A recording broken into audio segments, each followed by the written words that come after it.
Olá pessoal, boa noite, tudo bem com vocês? Quem tá falando é a professora Eliane e nós vamos a mais uma aula da disciplina Enfermagem, Urgência e Emergência do curso Técnico em Enfermagem do Instituto São Miguel para a turma de Ibirapitanga. Dando continuidade ao nosso assunto, nós vamos falar hoje sobre a assistência ao paciente politraumatizado. Gente, quando vocês ouvirem o prefixo poli, quer dizer vários. Então, politraumatizado é uma pessoa que sofreu vários traumas. Pode ser concussão, pode ser fratura, tá? Pode ser luxação. E são vários. Então, vamos lá. O politraumatizado é um indivíduo que sofreu um trauma, que comprometeu um ou mais sistemas do corpo e ele necessita de acompanhamento hospitalar. O paciente politraumatizado, ele basicamente é um paciente grave. Ele requer vigilância, cuidados especiais. Por quê? Mesmo que você receba o paciente lúcido, orientado, consciente, verbalizando, esse paciente, ele pode ter uma lesão, E essa lesão pode levá-lo a rebaixamento do nível de consciência ou pior, no estado geral. Então, é necessário que nós, enquanto profissionais da área da saúde, profissionais da enfermagem, estejamos capacitados, para detectar, porque esse paciente é um paciente que tem prioridade. Esse paciente é um paciente que requer atenção. Por quê?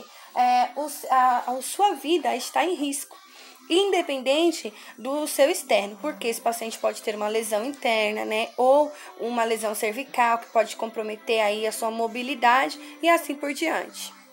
Então, no Brasil, o trauma é a segunda causa geral de morte, tá?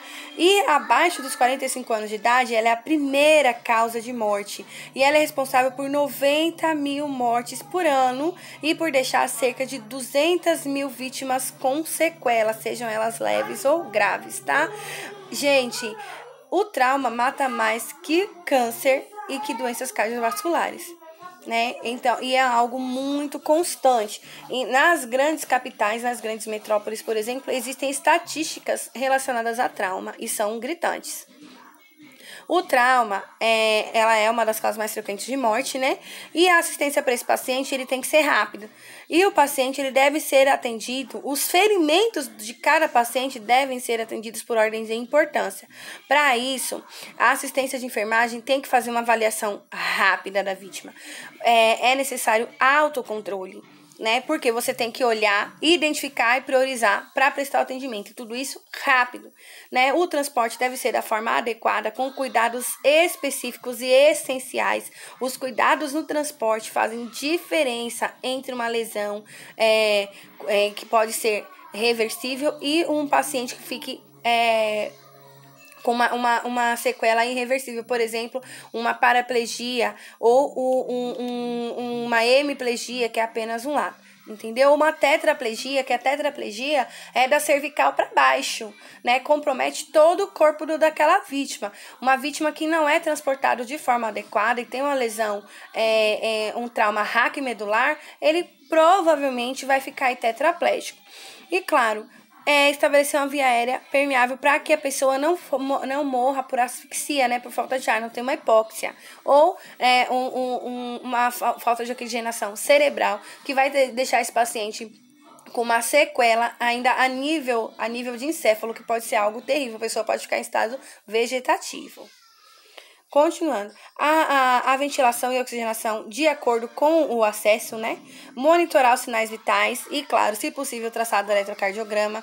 Garantir um acesso venoso calibroso. Gente, paciente de politrauma, o acesso tem que ser calibroso, tem que ser uma veia boa, com gelco de uma numeração boa. O gelco, quanto menor o número, mais grosso ele é, tá? Então, aí nós temos 14, 16 e 18 como os maiores. E depois nós temos 20, 22, 24 como os padrões de uso hospitalar. Na emergência, geralmente vai se usar do 14 ao 20, tá? E o balanço hídrico rigoroso, por quê? Esse paciente pode ter uma lesão renal, esse paciente pode ter alguma lesão interna. E o balanço hídrico é para controle da volemia do paciente. Para isso, nós vamos usar Gente, esse padrão de avaliação primária no trauma é internacional. Você vai aprender aqui hoje, você vai aprender agora no Instituto São Miguel e daqui a uns anos, quando você for para os Estados Unidos trabalhar, você vai usar a mesma sequência, que é o XABCDE do trauma. XABCDE. Anteriormente era apenas ABCDE, mas hoje, com a evolução dos estudos, né, é XABCDE. X é o quê? Estancar hemorragia. Tá, é o controle de um sangramento externo grave. É um sangramento no dedo? Não, hemorragias grandes, né? Lesões por exemplo, com exposição, né? Fraturas expostas, ou uma lesão femoral, por exemplo, que tenha a questão das artérias, a questão da produção sanguínea no fêmur. São prioridades. Hemorragias extensas, né, hemorragia exsanguinante, são prioridades. É a primeira coisa que você deve fazer, estancar a hemorragia, fazer um torniquete. O próximo é o controle das vias aéreas, né, e da coluna cervical. É proporcionar para esse paciente respiração e colocar o colar cervical para proteger a coluna cervical, pescoço. Respiração e ventilação, próximo passo, né? Fornecer ventilação para o paciente. E depois, os demais, a circulação com controle de hemorragias menores, né? Aí você vai fazer o exame neurológico sumário, a escala de Coma de Glasgow, né? Vai ser o seu próximo passo. E depois, o E, a exposição com controle de hipotermia. Gente, você vai examinar o corpo do paciente todo, mas se eu vou examinar o tórax, eu vou expor o tórax e vou cobrir. Se eu vou examinar o abdômen, eu vou expor o abdômen e depois cobrir. Por quê? Para impedir que o meu paciente tenha hipotermia. E claro, depois do exame, nós vamos cobrir o nosso paciente com manta térmica. Então, olha lá, o ABCDE. O A, controle de vias aéreas e colar cervical. Abrir via aérea, né? Aspirar a secreção se necessário. Estabilizar a cervical com a colocação do colar cervical. O B, a frequência e qualidade da respiração, fornecer oxigênio. Inicia a reanimação. RCP é no B, gente. Estancou a hemorragia, fez o controle da cervical, RCP, se o paciente estiver em PCR, tá? Como nós aprendemos na aula passada. No C, avaliar a necessidade de reposição, né, de volume sanguíneo para grandes sangramentos. É o acesso calibroso. O C vai ser pegar o acesso calibroso para repor o volume sanguíneo, né, do nosso paciente. O D, avaliar a consciência com escala de Coma de Glasgow e avaliar as pupilas. O E, exposição das zonas afetadas, que é o exame físico com exposição daquele lugar. Gente, se precisar arrancar toda a roupa do paciente, não se esqueça de cobrir o paciente com manta térmica para evitar que ele tenha hipotermia, tá? Que isso é essencial, ainda mais quando há uma grande perda de volume sanguíneo. XABCDE. De novo, Eliane, de novo. Gente, isso é essencial. Essa é a diferença entre salvar uma vida ou não. Primeiro, estancar a hemorragia, né, que é o X. Depois, abrir vias aéreas, desobstrução, quase não sai. Desobstrução de vias, estabilizar a cervical. Por que a importância de colocar o colar cervical? Porque a pessoa pode ficar tetraplégica ou paraplégica se ela tiver uma lesão, tá? O próximo, que é verificar o padrão respiratório e fazer a ausculta do paciente. Depois, aferir o pulso, a ausculta cardíaca. A D, a avaliação primária, a escala de Coma de Glasgow. E o E, para avaliar os outros traumas, que é a avaliação com exposição e a prevenção da hipotermia. Gente, olha como faz a abertura de vias aéreas. O ideal é você fazer a atração do queixo da pessoa para baixo. Por que se usa esse padrão hoje? Porque antigamente nós apenas empurrávamos a testa da pessoa para trás. E nisso poderia causar uma lesão cervical se o paciente estivesse sem colar, tá? Então, hoje, se o paciente está sem colar, você faz a atração do queixo. Você empurra o queixo do seu paciente para baixo, tá? Olha lá, e como que vai ser a colocação do colar cervical?